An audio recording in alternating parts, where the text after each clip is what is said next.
Estamos en este momento tratando con aquellas virtudes que debemos esforzarnos por desarrollar en nuestros hijos si de veras queremos criarnos en el contexto de la piedad. Y durante los domingos pasados hemos estado enfocando el dominio propio. Como ustedes recordarán, estuvimos durante 6 semanas, 6 domingos, tratando este tema. Y en el día de hoy enfocaremos otro aspecto de la vida piadosa. Me refiero al cultivo de una saludable pureza sexual. Y dado que estaremos tocando un tema delicado, quisiera dar una advertencia al respecto. Al hablar de la pureza y de la modestia, hay 2 extremos que nosotros debemos evitar. En primer lugar, la mentalidad de un pudor victoriano, por un lado, y en el otro extremo, la depravada filosofía hedonista y sensual de nuestra generación. La pureza y la modestia de la que estaremos hablando se encuentra en el centro mismo de estos 2 extremos. Y como sé que algunos se estarán preguntando qué fue lo que yo quise decir, cuando hablamos de un pudor victoriano, esta frase hace referencia a esta visión del pudor que se puso de moda en la época de la reina Victoria en el siglo pasado. Pretendía ser una defensa de la modestia y la castidad, cuando en verdad no era otra cosa que una visión distorsionada de la pureza que la Escritura promueve. El hedonismo es exactamente lo contrario. Es una doctrina filosófica que proclama que el placer es el fin supremo de la vida humana, que el fin último o el propósito primordial de la vida del hombre sobre la tierra era alcanzar el placer. Ambos extremos, el pudor victoriano y el hedonismo sensual de nuestra generación, ambos extremos parten del mismo concepto, de la misma raíz, aunque llegan a conclusiones completamente distintas y antagónicas. La mentalidad del pudor victoriano parte del hecho de que la sexualidad en el ser humano no es otra cosa que un apetito animal y por lo tanto es feo, sucio y desagradable. Ahora bien, la mentalidad hedonista y depravada de nuestra época parte del mismo punto. Ellos ven el sexo únicamente como un apetito animal, igual que el pudor victoriano. Solo que ahora ellos dicen, dado que somos animales racionales, pero animales al fin, no hay nada malo en satisfacer esos apetitos, aun sea en un contexto divorciado de toda moralidad. La mentalidad victoriana prefiere no tener que hablar acerca de algo tan feo, sucio y desagradable como es el sexo, mientras que la mentalidad hedonista e sensual de nuestra generación no sabe hablar de otra cosa. Aquellos no quieren hablar de eso. Estos no saben hablar de otra cosa. Y cada vez que van a hacer un chiste o que van a vender un producto, la sensualidad está de por medio. Hermanos, ambos extremos deben ser rechazados por todo verdadero creyente y por todo padre que desee implementar en sus hijos un concepto saludable de lo que podemos llamar pureza y modestia. Dios no nos ha dejado en oscuridad en todo lo concerniente a nuestra sexualidad, y nosotros los padres tenemos el deber de cultivar en nuestros hijos una visión saludable de dicha pureza. Y para ello nosotros veremos esta noche básicamente 2 cosas. No se asusten, padres. Estamos hablando de cosas que están en la Escritura y nosotros debemos traspasarla también, tal y como Dios las habló en la palabra de Dios. Eso no le va a hacer daño a sus hijos, eso los va a ayudar. Veremos 2 cosas en esta noche. En primer lugar, veremos los principios fundamentales, la base sobre la cual hemos de cultivar esa pureza tocante a nuestros hijos. Y en segundo lugar, vamos a dar algunas sugerencias prácticas que nos ayuden a aplicar esos principios en la vida de nuestros hijos. Primero veremos los principios fundamentales y luego veremos las sugerencias prácticas que emanan de esos principios fundamentales. Debo aclarar que nuestro enfoque será netamente escritural.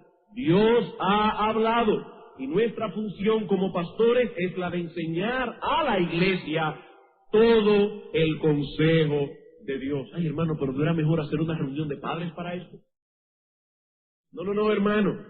Cuando el apóstol Pablo escribía la carta a los Efesios y hablaba de algunas cosas acerca del matrimonio, ahí estaban todos.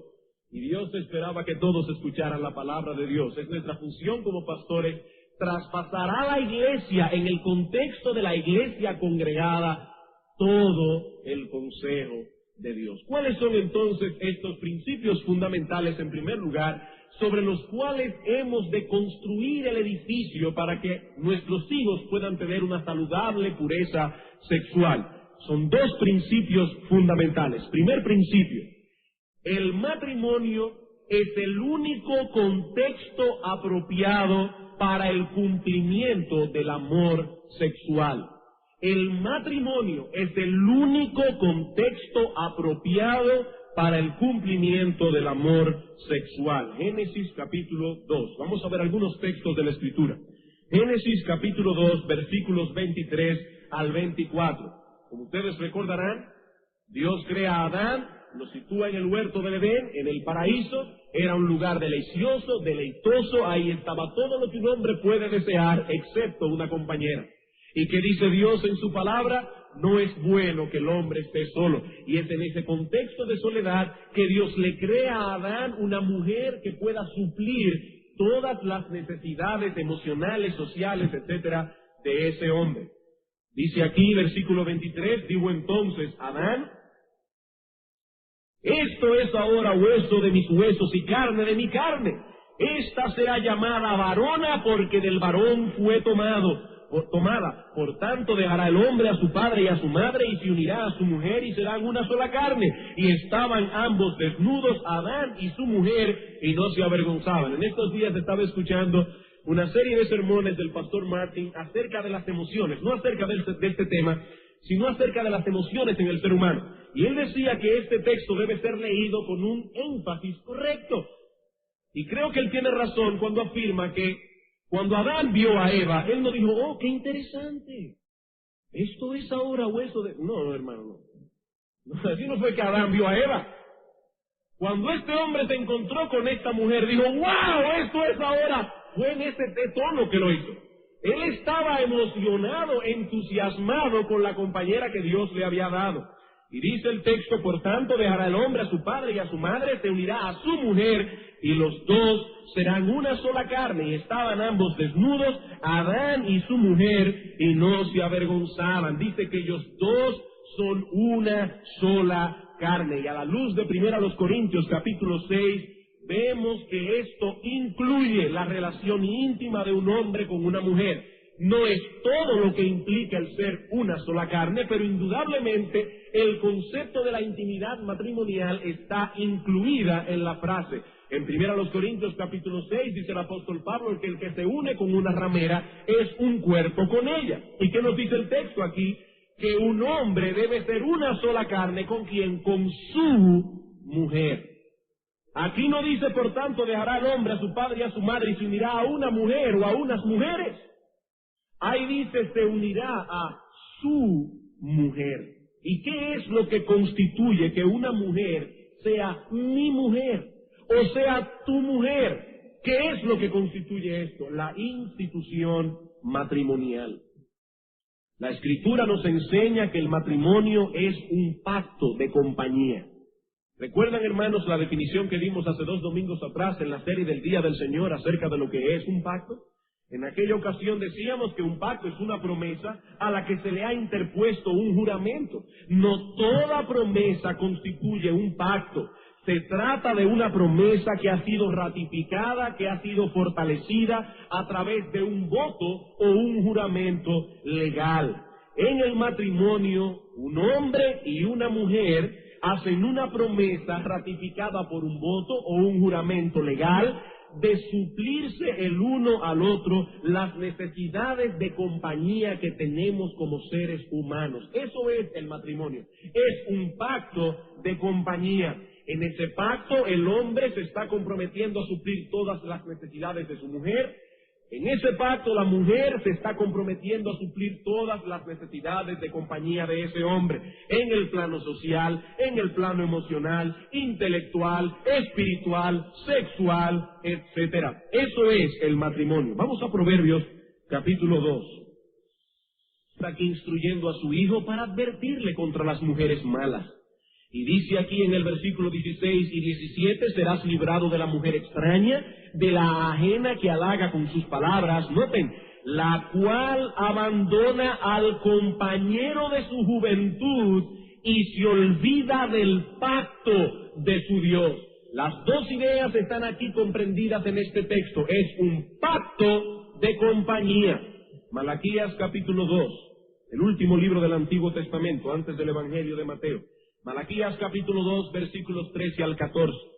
Y esta otra vez haréis cubrir el altar de Jehová de lágrimas, de llanto y de clamor. Así que no miraré más a la ofrenda para aceptarla con gusto de vuestra mano. Mas diréis, ¿por qué? ¿Por qué Dios no aceptará nuestra ofrenda? Porque Jehová ha atestiguado entre ti y la mujer de tu juventud, contra la cual has sido desleal, siendo ella tu compañera y la mujer de tu pacto. Una vez más, ambas ideas están incluidas en el texto. Es una compañera de pacto. Ha habido aquí un pacto de compañía. Y lo que estamos diciendo en este sermón es que el matrimonio es el único contexto apropiado para el cumplimiento del amor sexual. Fuera de ese marco, el sexo es pecaminoso y destructivo. Dios nos dice en su palabra que el hombre debe dejar a su padre y a su madre, unirse a su mujer en el contexto de ese pacto de compañía, y entonces tienen el derecho de llegar a una sola carne, con todas las implicaciones que esa frase conlleva, no solo en el plano espiritual, sino también en el físico. Pero donde ese pacto no ha sido hecho, no hay derecho. Otro texto, Éxodo capítulo 20, versículo 14, los 10 mandamientos. Estamos citando estos textos simplemente para demostrar el principio que hemos enunciado, que el matrimonio es el único contexto apropiado para el cumplimiento del amor sexual. Éxodo capítulo 20, versículo 14, contiene un mandamiento por demás conocido: no cometerás adulterio. Recuerden, hermanos, que en los 10 mandamientos nosotros encontramos un resumen de la ley moral de Dios. Y en ese resumen encontramos 10 elementos que Dios ha declarado como santos. En el primer mandamiento se nos habla de la santidad del ser de Dios. En el segundo mandamiento, de la santidad de la naturaleza y la adoración de Dios. En el tercer mandamiento, de la santidad del nombre de Dios, no tomarás el nombre de Dios en vano. El cuarto mandamiento nos habla de la santidad del día del Señor, el día designado para la adoración a Dios. El quinto mandamiento nos habla de la santidad de las autoridades constituidas por Dios, honra a tu padre y a tu madre. El sexto mandamiento nos habla de la santidad de la vida, no matarás. Brincamos. El octavo mandamiento nos habla de la santidad de la propiedad privada, no hurtarás. El noveno mandamiento nos habla de la santidad de la verdad, no dirás falso testimonio. Y el 10º mandamiento nos habla de la santidad del corazón humano, no codiciarás. Las 10 santidades de los 10 mandamientos. Pero como pueden ver, a propósito, he saltado el 7º mandamiento. ¿Qué cosa declara santo el 7º mandamiento que dice no cometerás adulterio? Este mandamiento declara la santidad del sexo, la santidad del matrimonio, incluyendo la santidad de nuestras partes privadas. Todo eso está incluido en el mandamiento, no cometerás adulterio. La santidad del sexo, la santidad del matrimonio y la santidad de nuestras partes privadas. Esas partes que Adán y Eva cubrieron en el momento de la caída por su vergüenza delante de Dios, aunque aclaro que el pecado de Adán y Eva no tenía nada que ver con un problema sexual. Esas partes privadas, dice la Escritura, serán luego para el esposo, serán para la esposa. Estas partes están reservadas para el cónyuge que Dios nos dará. No es para nosotros mismos, ni para nuestra novia, ni para nuestro novio o cualquier otra persona. Todo eso está incluido en ese mandamiento: no cometerás adulterio. Y cuando enseñemos a nuestros hijos el decálogo y no sepamos a ciencia cierta cómo aplicar este mandamiento de una manera que sea apropiada para ellos, nosotros podemos hablarles acerca de la pureza, podemos hablarles de la modestia, de la santidad de nuestras partes privadas, porque todo eso está incluido en el séptimo mandamiento. La santidad del sexo, del matrimonio, de nuestras partes privadas. Proverbios capítulo 5. En Proverbios capítulo 5 encontramos una vez más a este padre instruyendo a sus hijos o a su hijo en estas cosas. Este hombre no le huía al tema, sino que lo enfrentaba con responsabilidad y con honestidad delante de Dios. ¿Y qué le dice este padre a su hijo en el versículo 15? Hijo mío, bebe el agua de tu misma cisterna y los raudales de tu propio pozo. Se derramarán tus fuentes por las calles y tus corrientes de aguas por las plazas. O no sean para ti solo y no para los extraños contigo. Sea bendito tu manantial y alégrate con la mujer de tu juventud. Como sierva amada y graciosa gacela, sus caricias, o como dice el texto hebreo, sus senos te satisfagan en todo tiempo, y en su amor embriágate siempre. ¿Y por qué, hijo mío, andarás ciego con la mujer ajena y abrazarás el seno de la extraña? Porque los caminos del hombre están ante los ojos de Jehová, y él considera todas sus veredas. Prenderán al impío sus propias iniquidades, y retenido será con las cuerdas de su pecado. Él morirá por falta de corrección y errará por lo inmenso de su locura. Dice, hijo mío, es una locura intentar cualquier tipo de cumplimiento de amor sexual fuera del matrimonio. El matrimonio es el único contexto en que Dios permite esto. Caminar por otra senda es una locura que lleva a la muerte y a la destrucción. Esto es algo tan importante que Dios dedicó todo un libro de las Escrituras para tratar acerca del matrimonio y del romance en el matrimonio. Me refiero al libro de Cantar de los Cantares. Vamos allí por un momento. Cantar de los Cantares. Hermanos, es bueno de vez en cuando hacer un buen devocional en Cantar de los Cantares. Noten cómo este hombre le habla aquí a esta mujer en el capítulo 4, versículo 8 al 12. No estoy citando este texto en un vacío, lo estoy citando en el contexto del principio que hemos mencionado. Estamos tratando de probar el principio. Dice aquí, ven conmigo desde el Líbano, oh esposa mía. Ahí no dice, oh novia mía. Ahí dice, oh esposa mía. Ven conmigo desde el Líbano, etc. Versículo 9. Prendiste mi corazón, hermana, esposa mía. Y por si acaso aquí el autor no está pensando en una relación incestuosa. El autor está pensando aquí en el mismo contexto de Primera de Pedro, capítulo 3, versículo 7, donde el apóstol Pedro dice, esposos, traten a sus esposas con sabiduría para que vuestras oraciones no tengan estorbo delante de Dios, porque ellas son coherederas de la gracia de Dios. Ellas son hermanas en Cristo, si son creyentes. Son hijas de tu mismo Padre. Es en ese contexto que le está diciendo a su esposa, hermana mía, has apresado mi corazón con uno de tus ojos, con una gargantilla de tu cuello. Cuán hermosos son tus amores, hermana, esposa mía. Cuánto mejores que el vino son tus amores, y el olor de tus ungüentos que todas las especias aromáticas. Como panal de miel destilan tus labios, oh esposa. Versículo 12, huerto cerrado eres, hermana mía, esposa mía. Obviamente, el autor está aquí tratando acerca del amor romántico de un hombre por su esposa. No es en otro contexto que se da a Cantar de los Cantares. Está hablando del amor de un hombre por una mujer. Ah, hermano, pero yo siempre había pensado que eso era un símbolo del amor de Cristo por su iglesia. No, hermano, es un libro que Dios puso en la Escritura para enseñarle a algunos hombres desabridos cómo amar a sus mujeres. Es para eso que Dios puso ese libro allí. Es el amor de un hombre por su mujer, no por una mujer cualquiera, por la suya, por aquella con la que este hombre ha hecho un pacto de compañía. Y noten cómo es el amor entre este hombre y esta mujer, capítulo 7. Dice aquí: cuán hermosos son tus pies en las sandalias, oh hija de príncipe. Hermanos, no se ruboricen, pero este hombre está contemplando aquí a su mujer en un contexto muy especial.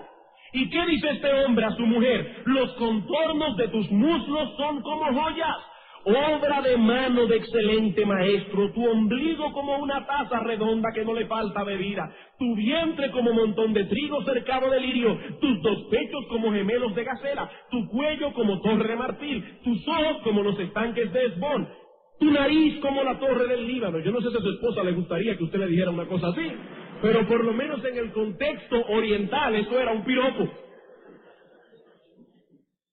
Hermanos, aquí vemos a un hombre contemplando con ojos románticos a su mujer. Y hemos citado este texto simplemente para probar el punto que estamos trayendo aquí. El amor sexual tiene su cumplimiento, según Dios, únicamente en el matrimonio. Y este libro nos aclara dos conceptos equivocados que tienen muchos hombres. El primer concepto equivocado que tienen muchos hombres, sobre todo los hombres impíos, es que se puede tener romance con otra mujer que no sea la mujer de uno, o no sea la esposa de uno. No, este hombre tiene un romance con su mujer. Y el segundo concepto equivocado que rebate este libro, en el cual están incluidos muchos evangélicos, es que la esposa no es para tener romance. Estos dos conceptos equivocados son rebatidos en Cantar de los Cantares. Muchos hombres guardaron su romanticismo para la época de noviazgo, pero una vez se casaron comenzaron a perderlo hasta que llegó un momento en que su matrimonio se volvió árido y seco como un desierto. Ya no se toman de la mano, ya no se dicen cosas cariñosas, no se besan al despedirse, no se llaman durante el día a no ser el marido para preguntarle si la comida está lista. Hermanos, esto es triste, muy triste. Esa no es la imagen que Dios presenta del amor matrimonial en Cantar de los Cantares. Un hombre que ya no piensa en su esposa con una mente romántica ha perdido de vista el concepto que Dios nos enseña aquí del matrimonio. Un último texto, Hebreos capítulo 13, versículo 4.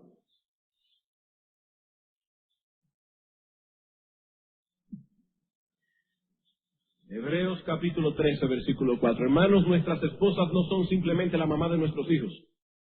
Ese no es el concepto que tiene Dios en su palabra.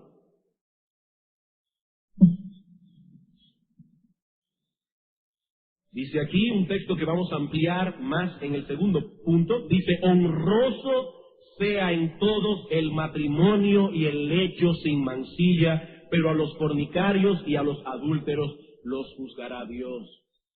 Que nos pruebe este texto el principio que estamos tratando de probar. Solo en el matrimonio el amor sexual puede tener cumplimiento. Ese es el primer principio que debe formar el fundamento sobre el cual hemos de enseñar a nuestros hijos la pureza sexual. Segundo principio. El segundo principio fundamental es este: la intimidad en el matrimonio es pura y santa. No solo debemos enseñar que es únicamente en el matrimonio, sino que al mismo tiempo debemos enseñar que la intimidad en el matrimonio es pura y santa. Este mismo texto de Hebreos capítulo 13, versículo 14, que nos dice aquí: honroso sea en todos el matrimonio y el lecho sin mancilla. ¿Saben ustedes, hermanos, cuál es la palabra griega que el apóstol está usando aquí? Es la palabra griega coites, de donde viene nuestra palabra en español coito. El apóstol está hablando aquí específicamente, no de la cama que usted compró en un sitio, Está hablando aquí específicamente de la intimidad en el matrimonio. Y que nos dice el texto que la intimidad en el matrimonio es santa, que la intimidad en el matrimonio no tiene mancha, que la intimidad en el matrimonio es sagrada. ¿Y por qué es sagrada? Porque a pesar de ser un acto físico, conlleva la imagen de una relación espiritual entre Dios y su pueblo. Primero a los Corintios capítulo 6. Bueno, es santa porque Dios la declaró santa, pero aparte de eso, también es santa porque conlleva la imagen de una relación espiritual entre Dios y su pueblo. En 1 Corintios capítulo 6, versículo 13 al 17, dice el apóstol Pablo: las viandas para el vientre y el vientre para las viandas, pero tanto al uno como a las otras destruirá Dios. Pero el cuerpo no es para la fornicación, sino para el Señor, y el Señor para el cuerpo. Y Dios, que levantó al Señor, también a nosotros nos levantará con su poder. ¿No sabéis que vuestros cuerpos son miembros de Cristo? Está hablando aquí de esa unión espiritual. ¿Quitaré pues los miembros de Cristo y los haré miembros de una ramera? De ningún modo. ¿O no sabéis que el que se une con una ramera es un cuerpo con ella? Porque dice, los dos serán una sola carne. Pero el que se une al Señor, un espíritu es con él. ¿Qué nos dice Hebreos 13:4? Que esta unión íntima de un hombre con una mujer en el contexto del matrimonio es santa. Y esa misma expresión que aparece en Hebreos capítulo 13, versículo 4, para referirse a la santidad del matrimonio, aparece 3 veces más en las Escrituras. Aparece en Santiago capítulo 1, versículo 27, para referirse a la religión verdadera, la religión sin mácula. En segundo lugar, aparece en Primera de Pedro capítulo 1, versículo 4, para describir el cielo. Dice que tenemos una herencia inmaculada, sin mancilla. Y en Hebreos capítulo 7, versículo 26, se usa para describir al Señor Jesucristo. Así que de acuerdo con la Escritura, la religión verdadera, el cielo, nuestro Señor Jesucristo y las relaciones sexuales en el matrimonio tienen un punto en común: son santas. Hermanos, esta es la enseñanza de la Escritura. La religión verdadera, el cielo, el Señor Jesucristo y el sexo en el matrimonio tienen un punto en común: las 4 son santas. Ese concepto que heredamos de la filosofía platónica y que luego fue asimilado por la Iglesia Católica de que el sexo tiene algo impuro, es un concepto pagano. Por eso obligan a sus líderes a quedarse sin casar y por eso no conciben que la Madre del Señor pudo tener una vida marital normal con su esposo José. Hermanos, tal pensamiento no solo rebate la enseñanza de Hebreos 13:4, sino que está expresamente condenado en las Escrituras. En 1 Timoteo capítulo 4, versículo 1 al 5, el apóstol Pablo habla de allí de algunos mentirosos que oirán espíritus demoníacos por la hipocresía de mentirosos que, teniendo cauterizada la conciencia, prohibirán casarse. Debemos decir con todo el énfasis que podamos que el ascetismo está tan lejos de la verdadera santidad como lo está el moralismo de la verdadera religión. Y no solo los católicos han incurrido en este error. Muchos cristianos prefieren no hablar de estas cosas, ignoran lo que Dios nos dice en su palabra al respecto, tienen una visión distorsionada de la intimidad en el matrimonio, despreciando de ese modo un regalo que Dios ha dado al hombre. ¿Y saben lo que ocurre con estas personas? Que desgracian la vida de sus cónyuges. No solamente desgracian su vida, terminan desgraciando la vida de sus cónyuges. Y nosotros no debemos preparar a nuestros hijos para que desgracien la vida de su cónyuge. Esa no es la función que Dios nos ha dado como padres. El considerar el sexo como impuro, feo y desagradable no nos hace más santos, nos convierte en paganos. Eso no nos hace más santos, hermanos. Eso nos convierte en paganos. Esa no es la visión que Dios nos ha revelado de este asunto en su palabra. Queremos impartir una visión saludable a nuestros hijos sobre la verdadera pureza y la verdadera modestia. He aquí los 2 principios generales que deben englobar esta tarea. Primero, el matrimonio es el único el único contexto apropiado para el cumplimiento del amor sexual. Segundo, la intimidad en el matrimonio es pura y santa. Como sé que algunos se estarán preguntando, ¿y qué hago yo ahora con todo eso con respecto a mis hijos? Vamos a ver ahora algunas sugerencias prácticas de cómo implementar estos principios en la vida de nuestros hijos para que podamos desarrollar en ellos una saludable pureza sexual. Sugerencias prácticas de cómo implementar estos principios en la vida de nuestros hijos. 4 sugerencias. Primero, debemos dar explicaciones bíblicas, honestas y prudentes a nuestros hijos acerca del sexo. Debemos dar explicaciones bíblicas, honestas y prudentes a nuestros hijos acerca del sexo. Hermanos, nuestros hijos necesitan información y somos nosotros quienes debemos proveérselas. Esa información no debe ser provista en el colegio. Esa información no debe ser provista a través de libros que andan por allí pseudocientíficos. Mucho menos debe ser provista por los amiguitos de nuestros hijos.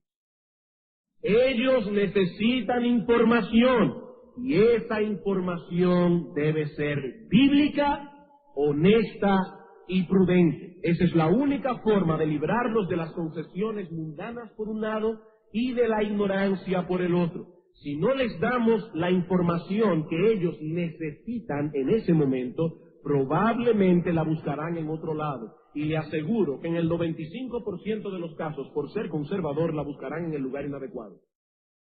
La buscarán en el lugar inadecuado. Así que debemos dar explicaciones bíblicas, honestas, pero, hermanos, al mismo tiempo debemos ser prudentes. Esto es importante para que nadie sobrereaccione. Algunos pueden ir del silencio total al extremo de contárselo todo de una sola vez a sus hijos. Y aquí no estamos hablando de eso. Lo que necesita un niño de 3 años no es lo mismo que necesita uno de 6, o de 10, o de 13. Y de hecho, aún en el mismo contexto de la misma edad, no todos los niños maduran al mismo tiempo. Por eso no estamos de acuerdo con la educación sexual en las escuelas. ¿Por qué? Porque probablemente tenemos allí un curso donde todos tienen 13 años, pero no todos tienen la misma madurez. Y no todos estarán recibiendo lo que necesitan, son los padres los que deben ocuparse de este asunto. Son edades distintas, madurez distinta, con necesidades distintas. Pero si no comenzamos a responder sus inquietudes cuando están pequeños, tampoco tendrán luego la confianza de venir a nosotros cuando estén grandes. Y cada vez que ellos van a hacernos una pregunta acerca de eso, compramos Nervocal, vamos a tener problemas. Los que han leído el Paquito de Mafalda saben a lo que yo me refiero. No, hermanos. Tenemos que ser honestos, bíblicos y prudentes. Y prudentes. Hermanos, hay que ser juiciosos en este asunto.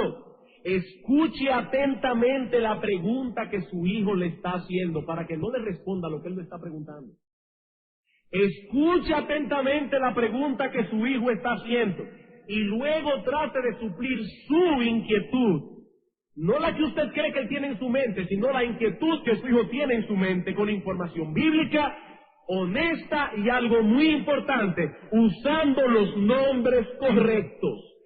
Cada parte del cuerpo tiene su nombre. Busca el diccionario que están allí. Si usted comienza dándole apodos a esas partes, probablemente estaremos traspasando una señal equivocada a nuestros hijos. Ellos podrían pensar que estamos hablando de algo tan malo, tan feo y tan sucio que no podemos llamarlo por su propio nombre. Hermanos, Dios le ha dado al cuerpo humano un nombre a cada parte. Esas partes están en el diccionario y al hablar con nuestros hijos debemos hablar con un lenguaje apropiado. Pero siempre digo, recuerde que debe ser prudente. Su hijo irá madurando y será esa madurez la que determinará lo que él debe o no debe saber. Por ejemplo, hermano, ¿para qué necesita un joven de 13 años o de 14 o de 15 conocer cuáles son los medios anticonceptivos que existen? como le están enseñando a los jovencitos en las escuelas en el día de hoy. Yo me pregunto, ¿para qué necesita un joven de 13, 14 o 15 años conocer estas cosas? ¿Para qué usará él esta información a los 13, 14 o 15 años? La única información que nuestros jóvenes adolescentes deben tener al respecto es conocer que el único método anticonceptivo que necesitan usar es la palabra no. Ese es el único método anticonceptivo que ellos deben usar. Decirle a su novio, al que se interese por ellos, la palabra no. Y hermanos, eso es lo que nosotros tenemos que enseñarle a nuestros hijos, varones y hembras, a usar la palabra no en el momento correcto. Recuerdo cuando me estaba contando el pastor Martin que la primera vez que un joven se interesó en una de sus hijas, ya están casadas, con 2 pastores, por cierto. Pero dice que la primera vez que un joven ya formalmente se interesó en una hija suya y fue a la casa de él en ese contexto, este hombre que algunos de ustedes conocen, tomó a este muchacho aparte y le dijo: mi hijo, a esta muchacha la abrazo yo solamente, y así va a ser hasta que se case. Los padres tienen que cuidar a sus hijas, y hay que enseñarles a usar la palabra no. Eso es todo lo que ellas necesitan saber a los 13 años, en cuanto a este asunto me refiero. La sociedad moderna se ha ido a un extremo en este asunto, pero los cristianos tenemos la capacidad de mantenernos en el balance correcto. ¿Saben por qué? Porque tenemos la información correcta. El mundo no la tiene, nosotros sí, en la palabra de Dios. Y Dios no nos ha dejado en oscuridad con respecto a estas cosas. Segunda sugerencia práctica. ¿Queremos desarrollar una saludable pureza y modestia en nuestros hijos? Entonces debemos vivir con modestia delante de nuestros hijos. Debemos vivir con modestia delante de nuestros hijos, tanto a nivel privado como a nivel público. La modestia y la pureza de los padres juega un papel importantísimo en este asunto. Debemos ser un modelo de modestia para nuestros hijos, tanto en la intimidad del hogar como fuera de él. Por ejemplo, hermanos, los hijos no deben ver la desnudez de sus padres. Dios nos dice en su palabra que eso no debe ser. Pero la psicología moderna nos dice que eso crea un ambiente saludable para el niño, que así crecen sin tabúes innecesarios y con una mente abierta. Pero Dios nos dice en su palabra que eso no es correcto. Y es Él quien sabe cómo pueden nuestros hijos crecer con una mente saludable y balanceada. Dios dice en su palabra que los hijos no deben ver la desnudez de sus padres. Y hermanos, Dios sabe cómo funcionan nuestros hijos mejor que nosotros mismos, porque Él fue que los creó. Él fue que los creó. Y debemos darle a nuestros hijos un modelo, un patrón de modestia en el hogar. Es lo mismo con respecto a la forma de vestir de los padres, sobre todo de las madres. Los hijos necesitan ver en sus madres un modelo apropiado de modestia en el vestir. Dios nos advierte constantemente en las Escrituras a los hombres y a las mujeres que se cuiden de no mostrar su desnudez, a no ser a su marido. Primero a los Corintios, capítulo 12. Esto es tan serio, hermanos, que aún en el Antiguo Testamento, Dios mandó que el altar no tuviera gradas para que cuando el sacerdote subiera a sacrificar no se le vieran sus calzoncillos. Y estoy usando la palabra que aparece en Reina Valera. Hermanos, Dios tuvo tanto cuidado que aún en eso se fijó. Y nosotros no debemos tomar esto con ligereza, porque Dios no lo trata con ligereza. Y dice 1 Corintios capítulo 12, versículo 22 al 23, 1 Corintios 12, dice: antes bien, los miembros del cuerpo que parecen más débiles son los más necesarios. Por ejemplo, si usted no tuviera los 10 dedos del pie, se cayera para adelante. Parece una tontería, pero son necesarios los 10 dedos del pie. Y aquellas partes del cuerpo que nos parecen menos dignos, a estos vestimos más dignamente. Y aparentemente el apóstol Pablo está refiriéndose aquí a algunas partes del cuerpo que estén dañadas o por alguna razón sea desagradable. ya sea por una cortada, por lo que sea. Y los que en nosotros son menos decorosos, se tratan con más decoro. ¿Y a qué se refiere Pablo al usar esa palabra? Voy a citar aquí al pastor John MacArthur en su comentario a los primeros Corintios acerca de este texto. Dice: la palabra indecoroso significa vergonzoso, indecente, que no puede ser exhibido. Y aquí se refiere a aquellas partes del cuerpo consideradas como privadas y que deben ser cubiertas. En casi todas las sociedades de la historia, con la excepción de unas pocas tribus primitivas, esas partes del cuerpo han sido tratadas con modestia, que es lo que Pablo está diciendo aquí. El hecho de que muchas personas hoy estén descartando esta modestia natural, explotando más bien estas partes que tradicionalmente eran consideradas como privadas, indica hasta dónde se ha extendido la depravación moderna. Y termina la cita. ¿Quiere decir este texto que hay algunas partes del cuerpo que son pecaminosas, que son indecentes en sí mismas? Por supuesto que no. Tal cosa contradeciría todo el material bíblico que hemos presentado hasta ahora. Nuestro cuerpo, desde la punta de la cabeza hasta la punta del pie, lo diseñó Dios. Y en ese cuerpo no hay nada que sea feo, sucio, desagradable o pecaminoso en sí mismo. Pero lo que sí nos enseña este texto es que hay ciertas partes del cuerpo que una mujer no debe enseñar, a no ser a su marido. Y lo mismo podemos decir con respecto al hombre. Y lo que es vergonzoso, indecente, impuro, es que no se tenga el cuidado de cubrir esas partes. Hermanos, nosotros estamos viviendo en un mundo caído que explota la sensualidad, la atracción física, y lo que la Escritura intenta producir en los hijos de Dios es un fuerte sentido de prudencia para que ninguno de nosotros se convierta en una ocasión de pecado para otro. Mateo capítulo 18. Y cualquiera que haga tropezar a alguno de estos pequeños que creen en mí, mejor le fuera que se le colgase al cuello una piedra de molino de asno y que se le hundiese en lo profundo del mar. ¡Ay del mundo por los tropiezos! Porque es necesario que vengan tropiezos, pero ¡ay de aquel hombre por quien viene el tropiezo! Por tanto, si tu mano o tu pie es ocasión de caer, córtalo y échalo de ti. Mejor te es entrar en la vida cojo o manco que teniendo 2 manos o 2 pies y ser echado en el fuego eterno. Y si tu ojo te es ocasión de caer, sácalo y échalo de ti. Mejor te es entrar con un ojo solo en la vida que teniendo 2 ojos ser echado en el infierno de fuego. Nosotros vemos en este texto que la Escritura no solo condena las miradas inconvenientes, como vemos aquí, es decir, mirar lo que no debemos mirar, también condena severamente el que por maldad o por ligereza se convierta a alguien en un objeto de tentación o de estorbo para otros. Dice Cristo: ¡ay de aquel por quien viene el tropiezo!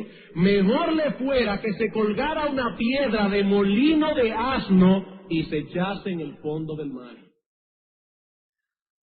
1 Timoteo capítulo 2, versículo 9. Las mujeres deben tener un cuidado con esto en todo momento. Pero, dice el apóstol Pablo, hablando del culto público, asimismo quiero que las mujeres se atavíen de ropa decorosa, con pudor y modestia. Pablo nos dice que este cuidado normal que han de tener las mujeres ha de redoblarse a la hora de vestirse para venir al culto público. La palabra que Reina Valera traduce aquí, pudor, significa literalmente sentido de vergüenza. Y la idea que enfatiza es el hecho de que la mujer debe arreglarse para venir al culto, pero con un sentimiento de que le avergonzaría ser un motivo de tropiezo para los que asisten al templo para adorar a Dios. Hermanos, Pablo está dando aquí instrucciones muy precisas a Timoteo como pastor de Éfeso acerca de cómo debían conducirse las cosas en el culto público.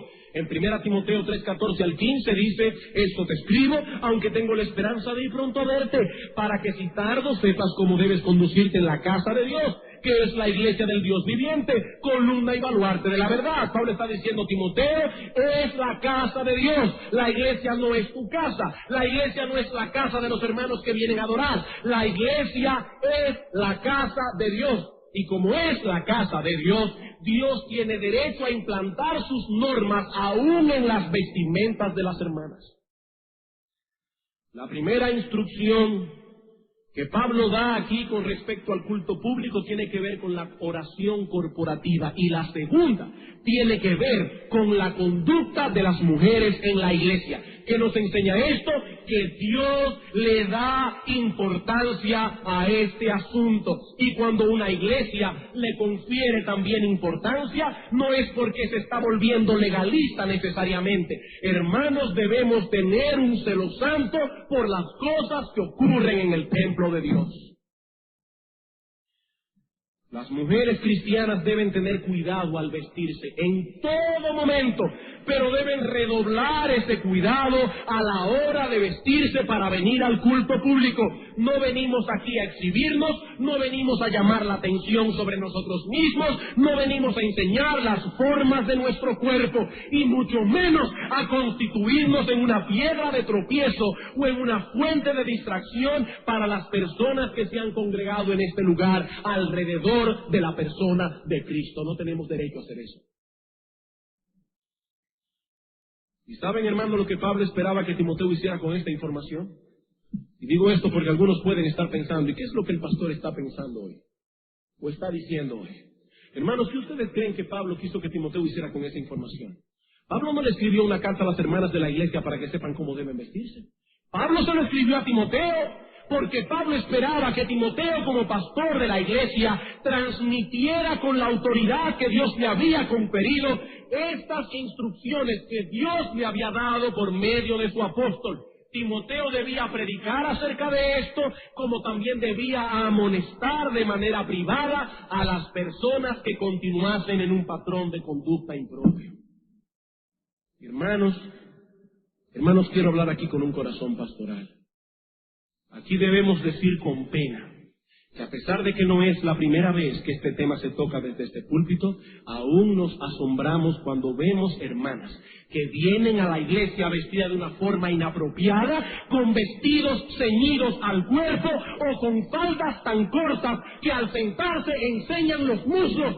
Eso no es lo que Dios dice en su palabra. Y si parece que la palabra pudor y modestia no es suficiente para que entiendan qué es lo que Dios está diciendo en este texto, parece que hay que hablar con más claridad. Es una vergüenza que una mujer venga al templo de Dios a enseñar sus partes. Hermanos, eso no es vestirse con el sentido de vergüenza que Pablo menciona aquí en esta carta. Eso es hacerlo con ligereza. Hermanos, ustedes saben muy bien que desde este púlpito se ha atacado muchas veces el legalismo, porque no creemos que un legalismo promueve la verdadera santidad. Pero los pastores estamos viendo con preocupación cómo sutilmente nos estamos acercando a los patrones mundanos. Y como ahora se usa la falda corta y estrecha, ahí están las cristianas acortando su vestuario. Hermanos, eso es mundanalidad. Eso no es legalismo, eso no es libertad cristiana, eso es mundanalidad. Y hermanos varones de nuestra iglesia se han acercado porque hermanas le han sido de tropiezo. Hermanos, dice la Escritura, mejor ponte una piedra de molino de asno y échate en el fondo del mar, porque eso es grave a los ojos de Dios. Es grave a los ojos de Dios. Si una hermana llega al extremo de venir al culto vestida inmodestamente, yo me pregunto cómo será en la calle. ¿Cómo será en la calle? Si no tienen respeto por la casa de Dios, donde se reúne el pueblo de Dios, donde se predica la palabra de Dios. Hermanos, yo no quiero ser desagradable, pero esas partes del cuerpo se le enseñan al marido, no a otros hombres. Y cuando se ponen una falda deben sentarse con ella para ver si se les sube, porque aquí no venimos a enseñar los muslos, aquí venimos a adorar a Dios sin distracción. Aquí venimos a adorar a Dios sin distracción, sin serle de tropiezo a nadie. Y si es una mujer casada y con hijos, ¿saben quiénes serán los primeros en tropezar? Sus propios hijos. Sus propios hijos, porque no se les está traspasando una imagen correcta de lo que significa el verdadero pudor y la verdadera modestia. Hermanos, lejos esté de mí el querer ofender a algunos aquí. ¿Ustedes creen que es agradable para uno pararse aquí sabiendo que 2 o 3 deben estar pensando, ¿y qué es lo que te cree? Pero hermanos, aún es preferible que alguno salga ofendido de este lugar, y no que sea nuestro Señor Jesucristo quien salga ofendido de este lugar por la inmodestia de muchas hermanas. Hermanos, tenemos que tener celo por la casa de Dios y por las cosas de Dios. El mismo celo que mostró Finés. ¿Han leído Número 25? Al pueblo de Dios se le ocurrió coger unas mujeres de Moab. Y Dios castigó al pueblo con una plaga, y a un israelita, hijo de una casa paterna, un jefe de Israel, se le ocurrió tomar una moabita, también hija de un jefe de una casa paterna de Moab, y exhibirla en la congregación de Israel. ¿Saben lo que hizo Finés? Tomó una lanza, entró a la alcoba donde estaban acostados y traspasó a ese hombre y a la mujer con una lanza. ¿Y saben lo que dice Dios? Honró a Finés e hizo un pacto de sacerdocio perpetuo con él y su familia, porque tuvo celo por la casa de Dios.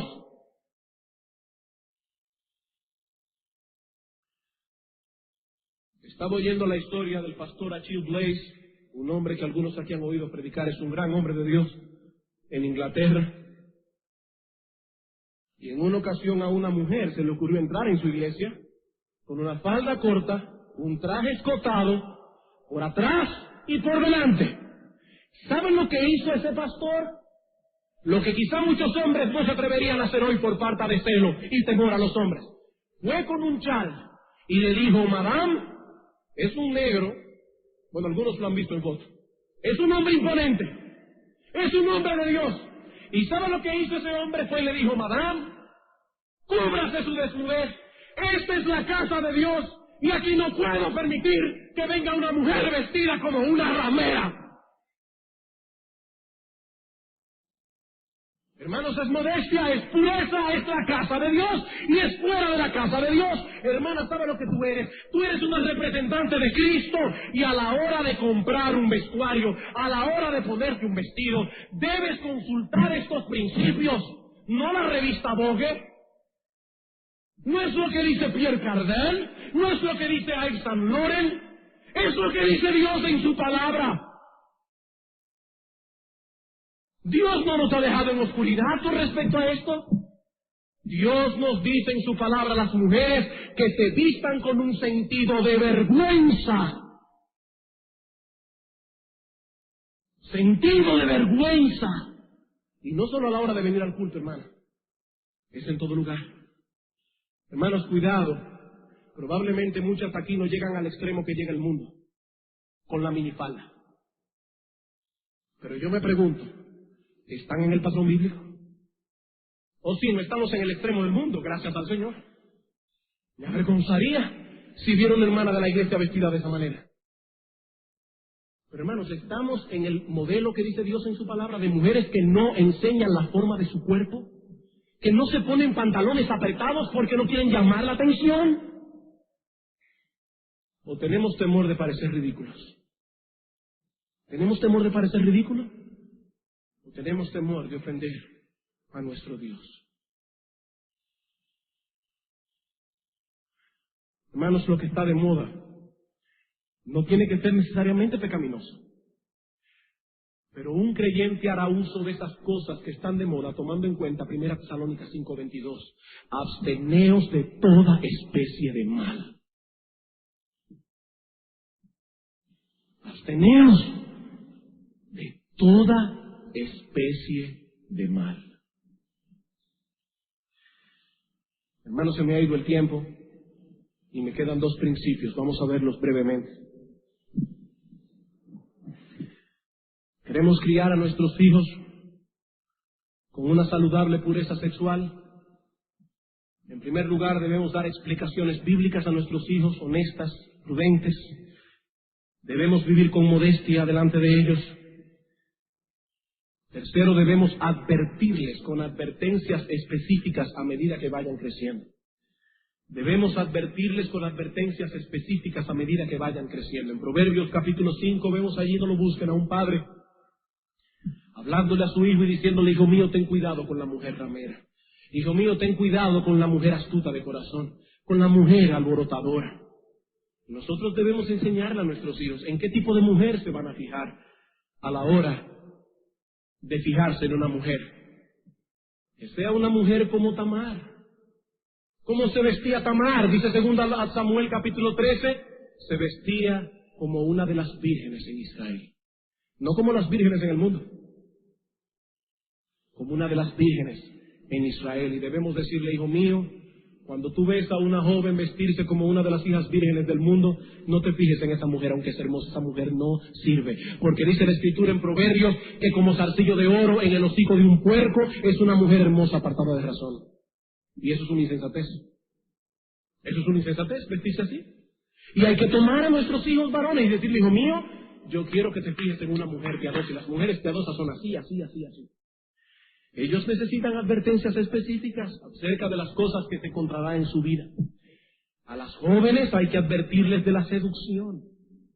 De la seducción. Si ellas son ingenuas, si no tienen información, serán seducidas y arrastradas por hombres que serán lo suficientemente astutos como para arrastrarlas. Hay que advertirles a nuestras hijas que nunca se expongan a una situación en que estén a solas con un hombre. Hermanos, si su hija es grandecita, dígale eso. Que no se debe exponer a esa situación. Los padres deben proteger a sus hijas. Y lo mismo deben advertirles de ser inmodestas por ignorancia. ¿Cómo es eso? Dice el pastor Nichols, hablando acerca de esto, que no solo es necesario que los padres cuiden a sus hijos, a sus hijas en esto, sino también los esposos a las esposas. A no ser inmodestas por ignorancia. Deben los padres enseñar a su esposa lo mismo que a sus hijas, que los hombres no son como las mujeres en esto, que los hombres reaccionan por lo que ven. Por eso Cristo dice claramente en Mateo 5:27, que el que mira a una mujer con ojos de codicia, ya adulteró con ella en su corazón. Debemos enseñar a nuestras hijas a que tengan cuidado en la forma que caminan, a que tengan cuidado en la forma que se sientan, para que no enseñen lo que no deben enseñar. Debemos enseñarle a nuestras hijas a que tengan cuidado cuando se agachen, para que tengan pudor y no sean inmodestas por ignorancia. Aunque en esto también debemos ser prudentes y juiciosos. Estas advertencias tendrán su momento apropiado. Hermanos, el mundo en el que estamos viviendo explota la sensualidad, explota la impureza, pero nosotros no somos del mundo. La efectividad de la iglesia radica en el hecho de que somos distintos, Y es nuestro deber equipar a nuestros hijos para que tengan la capacidad de pasar por este campo minado que es el mundo, pero que lo hagan guardando su pureza. Es por un campo minado que van a pasar, pero que lo hagan guardando su integridad. Y finalmente, cuarto principio, si queremos desarrollar a nuestros hijos en un contexto apropiado, ellos necesitan convivir en un clima saludable de amor filial. Ellos necesitan convivir, desarrollarse en un clima saludable de amor filial. Hermanos, esto es trascendental. Si vamos a desarrollar en nuestros hijos conceptos saludables acerca del amor matrimonial, debemos comenzar a mostrarles un patrón adecuado en nuestra propia casa. Ellos deben percibir claramente que papi y mami se aman. Ellos deben percibir claramente que papi y mami están locamente enamorados el uno del otro. Ellos no deben tener ninguna duda de que para papi no existe un amor más grande que el de mami, a no ser el amor por su Señor. Y ellos deben ver que para mami no existe en el mundo nada más importante que el amor que tiene por su esposo. Ese amor incluso es más importante que el amor que ella tiene por sus hijos. Hermanos, esta visión que tienen algunas mujeres, que primero son mamás y luego son esposas, no es bíblica. Esa visión no es bíblica. Ellas fueron creadas primariamente para ser ayuda idónea de sus maridos. Claro que también deben ser mamás y buenas mamás, pero ellas fueron creadas primariamente para ser ayuda idóneas de sus maridos, porque al final se quedarán como estaban al principio, solos. Solos. Y nuestros hijos necesitan percibir estas cosas. Ellos deben ver que papi y mami se tratan con ternura. Hermanos, ellos tienen que ver eso. Abrace a su mujer. Que sus hijos tienen que percibir que usted la ama, que está enamorado de ella. Dígale un piropo delante de sus hijos. Claro que se pueda decir delante de ellos. Que sus hijos necesitan ver eso. Eso es parte integral de que ellos crezcan como seres humanos normales. A la vez que deben experimentar también que papi y mami los tratan a ellos con ternura. Es una casa donde hay amor, hay ternura, hay amor filial. Entre papi y mami con ellos, todo. Eso les permitirá desarrollar una visión saludable del amor matrimonial, y esa visión cuidará a nuestros hijos de dos grandes peligros. En primer lugar, del peligro de tener una visión fatalista y distorsionada del matrimonio. Muchos jóvenes, y sobre todo muchas jóvenes, le tienen miedo al matrimonio por la triste experiencia que vivieron en sus propios hogares. Y hay que enseñarles que no, que es bueno estar casado, que usted disfrute el estar casado, que usted cree que su esposo es lo más grande que Dios le ha dado. Y sus hijos tienen que ver eso. Pero por el otro lado, este ambiente cuidará a nuestros hijos del peligro de querer salir de sus hogares demasiado pronto. El querer salir huyendo de sus hogares demasiado pronto. Muchas jovencitas caen en manos del primero que la procure porque se sienten asfixiadas en sus propios hogares. Aclaro que no siempre que ocurre eso es por esa razón. A veces hay cosas que pasan que uno no sabe ni cómo explicarlas, pero penosamente es la razón en muchos casos. Hermanos, Dios creó el amor matrimonial, Dios creó la intimidad en el matrimonio, y Dios espera que sus hijos disfruten de ello en el marco de los principios que Él dejó establecido en su palabra. Y nuestra función como padres es preparar a nuestros hijos para que tengan una visión saludable de estas cosas. Pero en esto, hermanos, tenemos que pedir mucho al Señor en oración, que nos dé honestidad y prudencia al mismo tiempo. Y no es fácil lograr estas dos cosas. Pedir al Señor en oración que nos conceda la gracia de ser prudentes y honestos al mismo tiempo. Vamos a orar.